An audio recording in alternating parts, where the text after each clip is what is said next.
All praises to Yahweh, by Hashem, Yahweh Shai. Peace and blessing to the elect of Israel.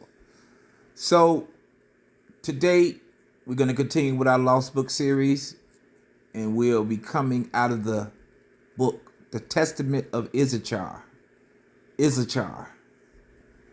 Now, Issachar means there is recompense, but it also means man of reward or hired man, and we'll get into that meaning a little later.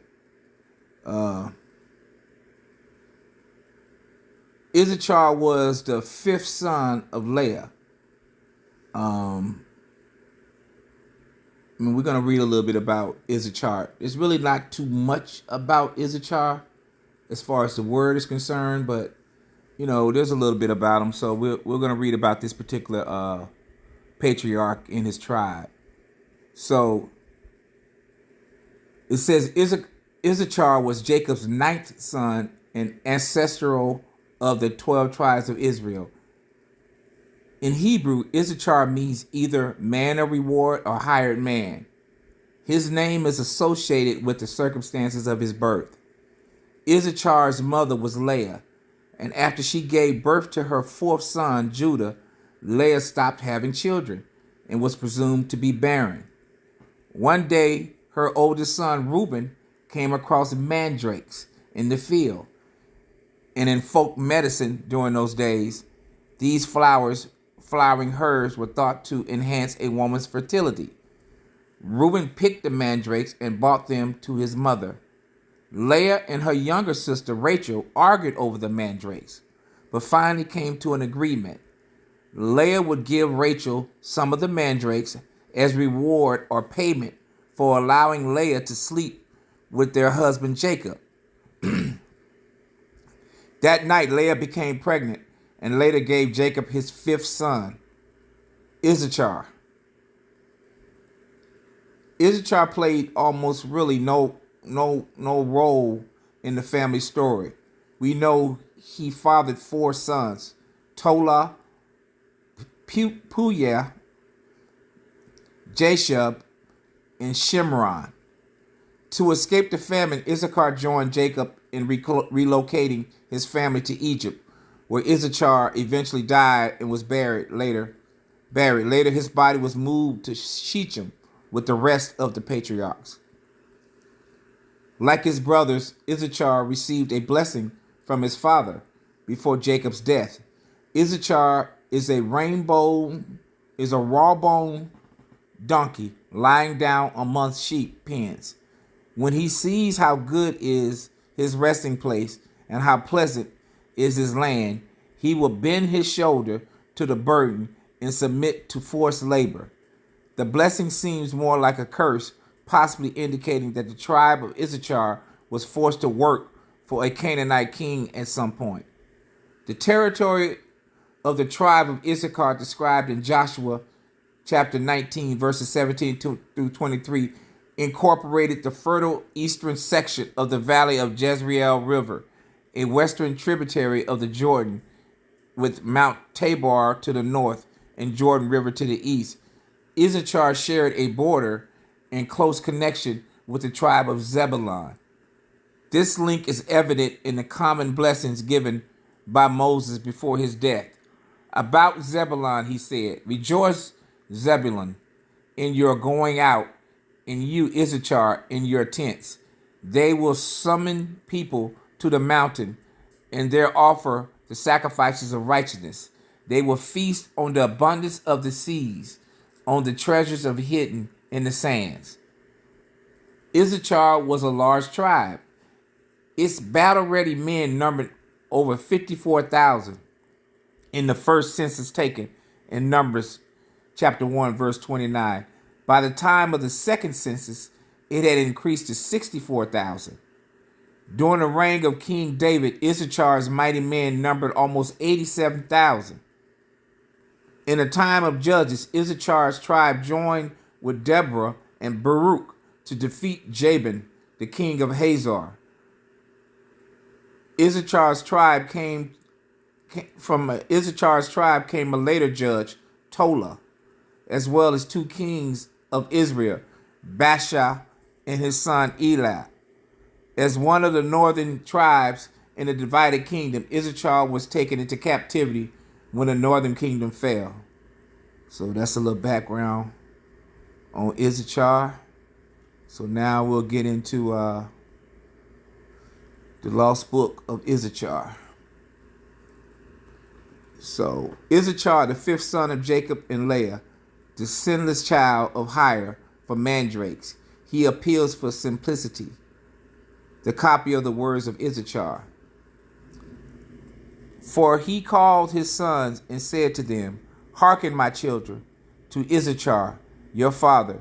Give ear to the words of him who is beloved of the Lord.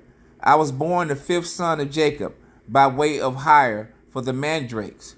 For Reuben, my brother, brought in the mandrakes from the field, and Rachel met him and took them. And Reuben wept at his voice. Leah, my mother, came forth.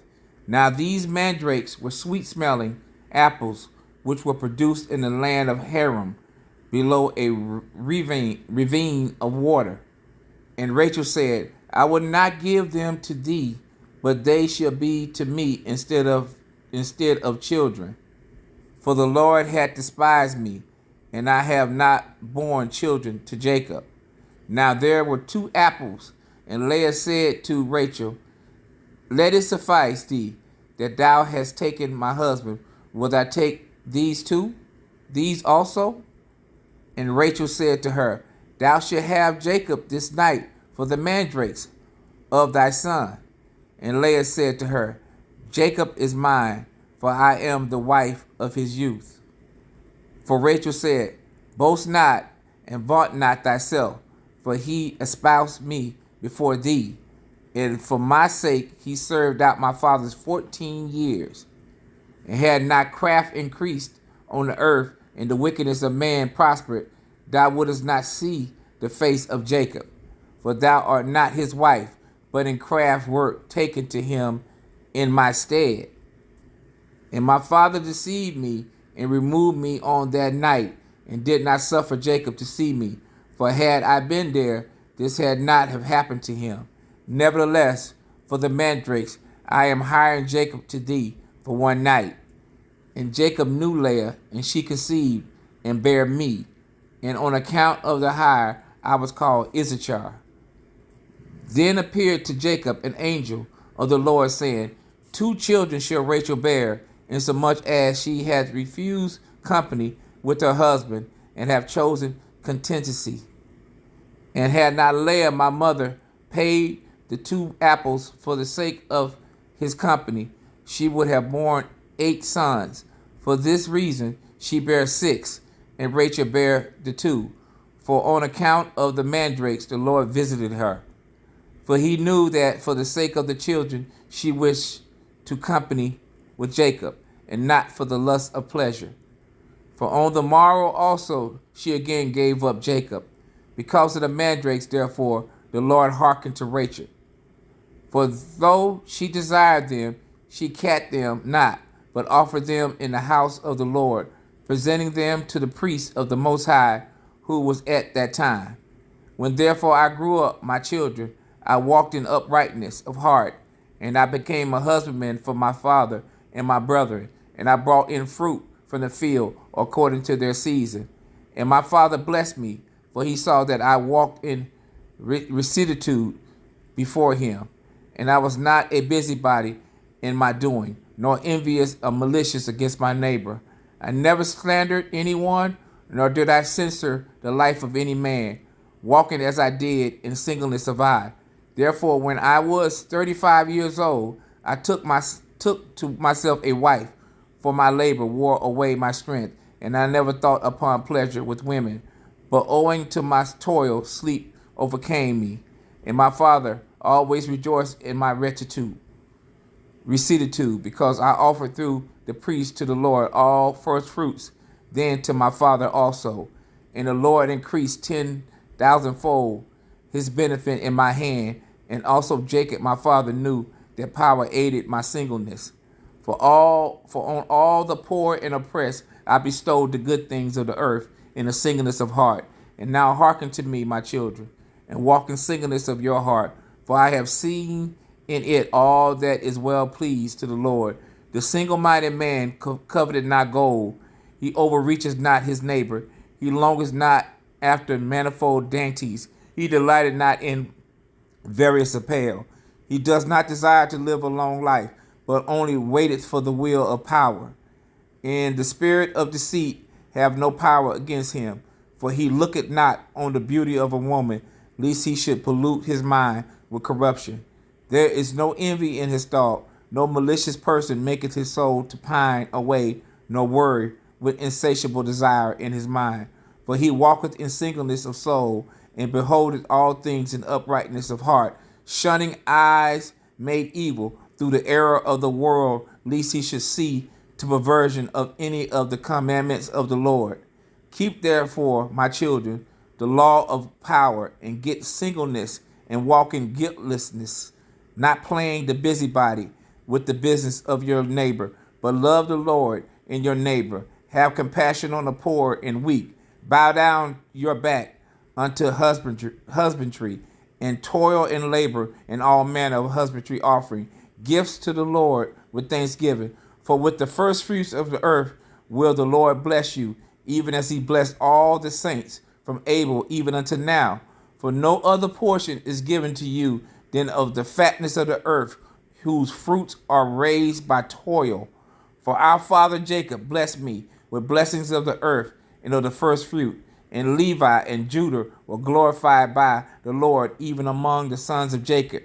For the Lord gave them an inheritance, and to Levi he gave the priesthood, and to Jacob the kingdom.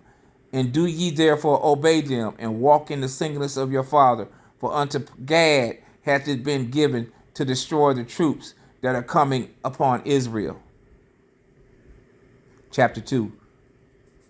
Know ye therefore, my children, that in the last times your sons will forsake singleness, and will cleave unto insatiable desire, and leaving guiltlessness will draw near to malice, and forsake the commandments of Lord. They will cleave unto Beliar, and leaving husbandry, they will follow after their own wicked devices, and they shall be dispersed among the Gentiles, and shall serve their enemies.